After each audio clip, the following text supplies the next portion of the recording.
This is my kitchen table and also my filing system. Over much of the past 3 decades, I've been an investor. The highest calling of mankind, I've often thought, was private equity. And then I started interviewing. While I watch your interviews, I know how to do some interviewing. I've learned in doing my interviews how leaders make it to the top. I asked him how much he wanted. He said $250. I said, fine. I didn't negotiate with him. I did no due diligence. I have something I'd like to sell, and how they stay there. You don't feel inadequate now because being only the second wealthiest man in the world, is that right? Alejandro Mayorkas is the Secretary of Homeland Security, a department created after 9/11. Alejandro Mayorkas oversees, through his department, border security, a top issue for certain in the next presidential election. Recently, I had a chance to sit down with Alejandro Mayorkas, an immigrant from Cuba, to talk about issues facing his department, including the challenges from TikTok. Let me talk about the elephant in the room, because you were the second secretary in the history of our country to be impeached. What was it like living through that impeachment process? And is it finally over now? To the best of my knowledge, it's over. Okay. So, quite frankly, I have said publicly a number of times that I did not allow it to distract me. That was actually sincere. I focused intensely on my work throughout. In a week where it was an issue of greater prominence in the life of the department, I might have spent 20 minutes on it. I really just focused on my work. It had its impact on loved ones. So it's behind us now, though, as Will Rogers once said, and paraphrasing him, the country's never safe as long as the House is in session, right? So you never know, but may never come back, right? One would hope not. Okay. So let's talk about the border. It appears that there are a lot of people coming in over the border. This is obviously one of the subjects that people wanted to impeach you, some people wanted to impeach you over. Is it really that we're getting more people coming in over the border illegally, or is it just the appearance of that? Oh, no. The number of encounters at the southern border is very high. But it's very, very important, number one, to contextualize it, and number two, to explain it. From a context perspective, the world is seeing the greatest level of displacement since at least World War II. I think the recent report was that there are 73 million displaced people in the United States. And so the challenge of migration is not exclusive to the southern border, nor to the Western Hemisphere. It is global. And when I speak to partners across the Atlantic, it's the first issue that they raise, the first challenge that they discuss. What is the reason for that? So, well, one has the customary reasons of displacement: violence, insecurity, poverty, corruption, authoritarian regimes, now increasingly extreme weather events that propel people to leave. Why are we experiencing what we are? It is for those very reasons why people leave their countries of origin. We also, remember, in our hemisphere, we overcame COVID more rapidly than any other country. We had, in a post-COVID world, 11 million jobs to fill. We are a country of choice as a destination, and one takes those two forces, and then one considers the fact that we have an immigration system that is broken fundamentally, and we have a level of encounter that we do. And when we speak of a broken system, let me just capture that as succinctly as I can. The average time between encounter and the point of final adjudication of an asylum claim is 7+ years. Approximately 70% of the people who meet an initial threshold for asylum, the credible fear standard, about 70% qualify. And so they stay for 7+ years. And the ultimate adjudication, about 20% qualify. So in our country, if somebody seeks political asylum and they legitimately need political asylum, is it our law that they automatically get it if they have legitimate needs? There's no quotas or anything on how many people we can accept for political asylum? There is no quota on the asylum population, and one just has to persuade a judge. So you've been Homeland Security Secretary under President Biden from the beginning of the administration. So how many people would you say since that time have come in over the border, the southern border, let's say illegally, seeking asylum, they're bringing drugs, they're whatever they're doing? I do want to differentiate because we're in a political environment that demonizes individuals encountered at the border, and there's a vulnerability to painting with a broad brush people who are fleeing and coming to the United States. And so I want to separate, and I will be incessant in this, separate drug smugglers from individuals seeking asylum, or even if they don't have a basis to remain in the United States, seeking a better life. Okay. And so the number of encounters have been very well published. This past month, we had about 134,000 encounters. This past month, but let's say since the beginning of the administration, is it millions of people?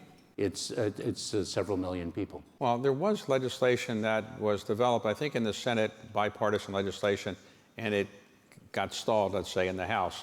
Would that have solved our problem had it passed? It would have been a transformative change in managing the number of people we encounter. What was the main thing that would have been in that law that we don't have now that you would have liked to have?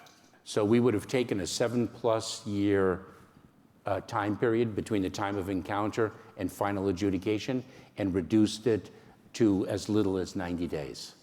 And that changes an intending migrant's risk calculus. Because if they know that they can stay for multiple years and work and make more money than they can, and safely so, than in their country of origin, they will decide to make that journey.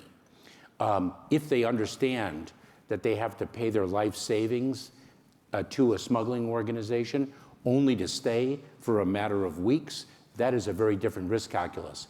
The world of migration has changed dramatically over the last even 15 years. We're not dealing with the coyotes that I dealt with as a federal prosecutor, where they smuggled 2-3 people at a time. We're dealing with extraordinarily sophisticated smuggling organizations in a multi-billion-dollar industry that is also international. But that industry, is it one designed to bring drugs into the United States or designed to get people to come to the United States for which they get a fee? It is the latter, but what we are seeing, and it should be unsurprising to everyone, that we're seeing not quite a merger, I would say a synthesis of transnational criminal organizations and the smuggling organizations. There's so much money to be made. The people who are now coming over, are we separating families? In other words, under the Trump administration, there was a lot of controversy. Children were being separated from parents. Is that happening now or not happening? No, that was a deliberate practice to deter families from reaching the southern border, was the separation of them. That was condemned across the board. Cruelty is not something that is an instrument of a value-based country. And we eliminated that practice. Actually, it was eliminated, in all fairness, towards the end of the Trump administration. We issued a policy preventing it, and we actually, the president created a family reunification task force that I chair that is actually reuniting separated families. Okay, so President Trump campaigned, when he first campaigned for president, on creating a wall, and I guess some part of the wall was built.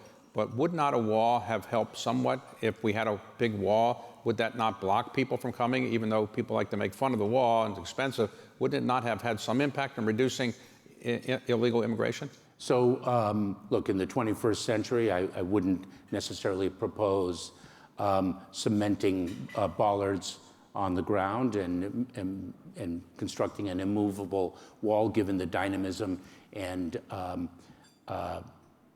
the rapid change in migratory patterns. But I just have to quote Secretary Napolitano. You build a 20-foot wall, they'll build a 21-foot ladder.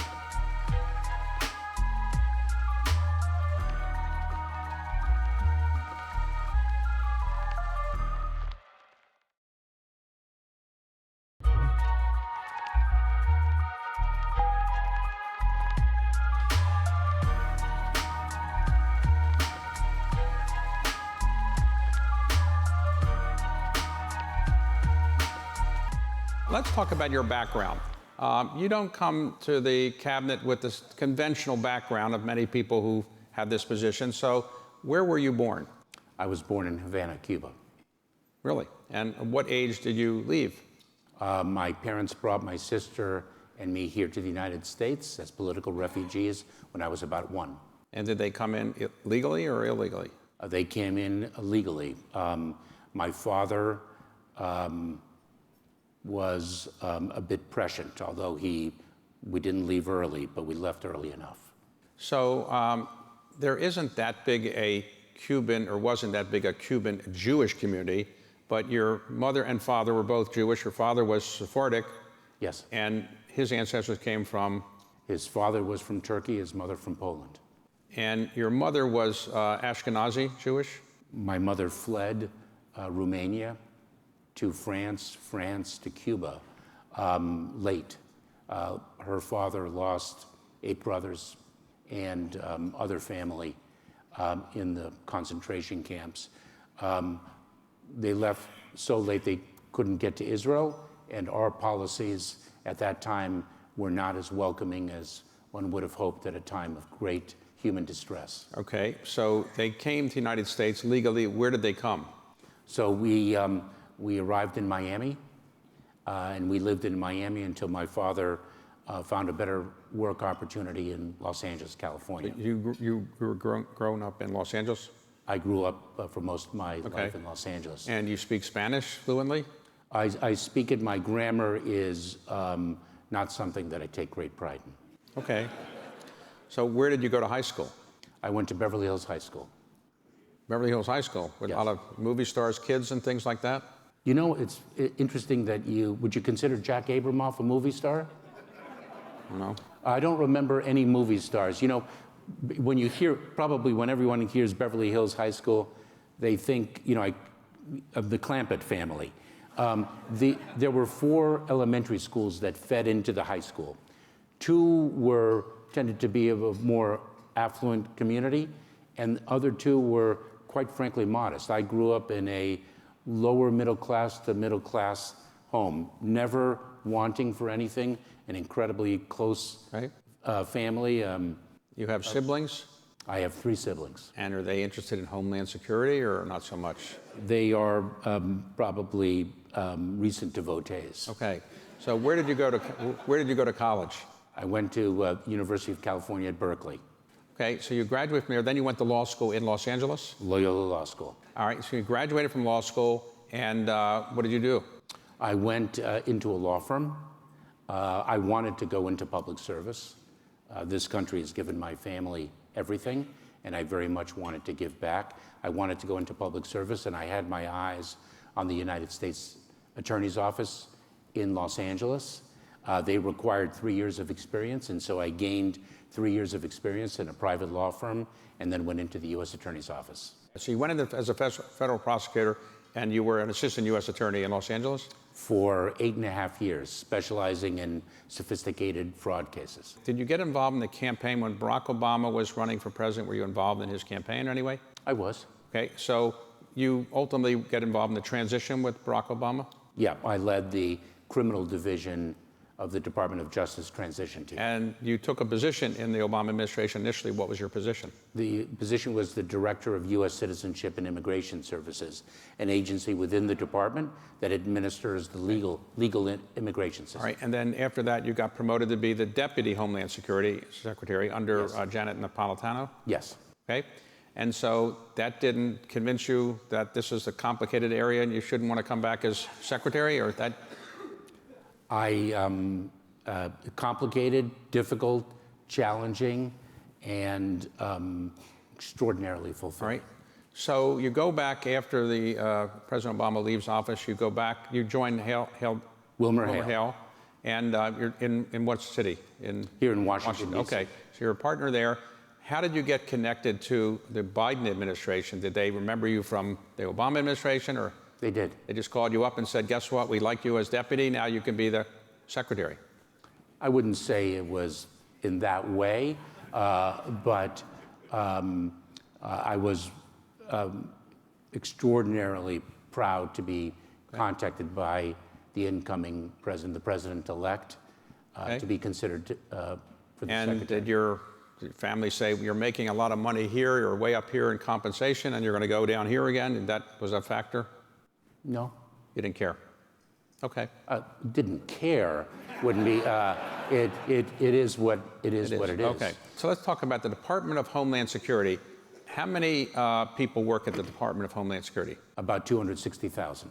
And are they the third largest department in the federal government? What are the main parts of it? I know you have certain parts that were put together out of Treasury Department, other things. What are your main divisions? The expanse of our portfolio is extraordinary, from online child sexual exploitation and abuse, crimes of exploitation, human trafficking, to facilitating lawful trade and travel, to search and rescue and security in the Arctic and the Indo-Pacific, to addressing the flooding yesterday and today in Houston, Texas, where we have a number of fatalities. And the frequency and gravity of extreme weather events is only growing.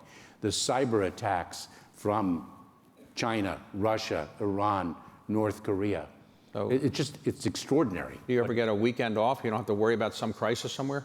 I take, my goal is to take half a Saturday.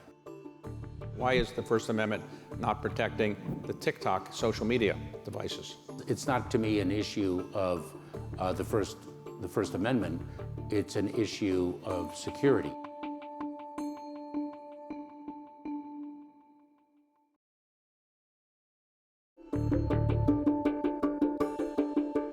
So a number of people, I think, from Homeland Security and or the CIA or NSA have gone to Capitol Hill and said that TikTok is a danger to our national security. But the public hasn't been given that much detailed information about what the threat is. How much of a threat to our national security is TikTok? The People's Republic of China acts adversely to the interests of the United States in different ways. One of those ways is through the dissemination of disinformation, the intentional communication of false statements. And TikTok is an extraordinary avenue through which to disseminate disinformation to millions and millions of people. Okay, but newspapers can disseminate this information. Why is it, if it's over social media, it's got to be banned? If a newspaper says the kind of same things that is over TikTok, it wouldn't be banned because of the First Amendment. Why is the First Amendment not protecting the TikTok social media devices? Well, it's not, to me, an issue of the First Amendment. It's an issue of security. As we are talking about a company and an algorithm that is controlled by a foreign state that acts adversely to the interests of the United States, and we have an obligation to protect Americans. But the presumption is that people aren't smart enough to know that it's disinformation and they can't make the decision for themselves. Is that right? Well, we're talking about many, many young people that access TikTok. I would posit that in this country we don't have the level of digital literacy that I think we would all want. We're all vulnerable to disinformation, and the reality is that we have an obligation to safeguard against it. We're talking about the intentional dissemination of false information.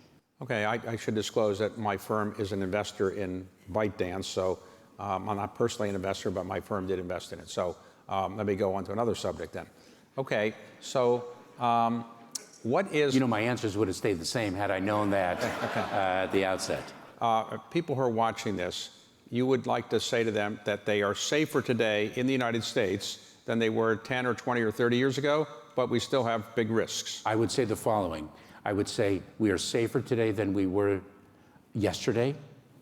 The threat landscape is heightened, and everyone needs to be vigilant. Because what we have observed, if one takes a look at the domestic violence that has occurred, whether it is the tragic shooting in Buffalo, New York, in the supermarket, whether it is the July 4th parade in a suburb of Chicago, whether it is Uvalde, Texas. What we have learned is that the individuals, the assailants, were exhibiting signs of radicalization to violence before they committed their heinous acts. And what we, the See Something, Say Something campaign that Secretary Napolitano developed, really, I think, to the general public, speaks of the abandoned backpack at a bus stop or in the airport. It doesn't necessarily speak to the individual who is exhibiting signs that should cause us all to worry. And so the question is, and what we are building, is an architecture where people understand what the indicia are and know that what help they can call. Because it's not to call the accountability regime, law enforcement, because nothing has occurred yet, but to call a trusted source, whether it is a teacher, a faith leader, a mental health practitioner, to say, look, this individual is coming to school in a hazmat suit, or this individual has withdrawn from all social interaction and is communicating messages that speak of an interest in committing a violent act. Who do I call? What outreach do I make to prevent something from materializing? So on the Secret Service, recently I think a candidate running for president, Robert Kennedy's father, was assassinated. They didn't have Secret Service protection then. He's asked for Secret Service protection, hasn't received it. Who makes the decision on who gets Secret Service protection when you're running for president? I do. And what we do is we have set up a process. We have defined criteria, and the process provides for a bipartisan group of congressional leaders to make recommendations to me after they have analyzed the factors that we have established. This is a protocol that was established prior to the Trump administration, and so we resuscitated it.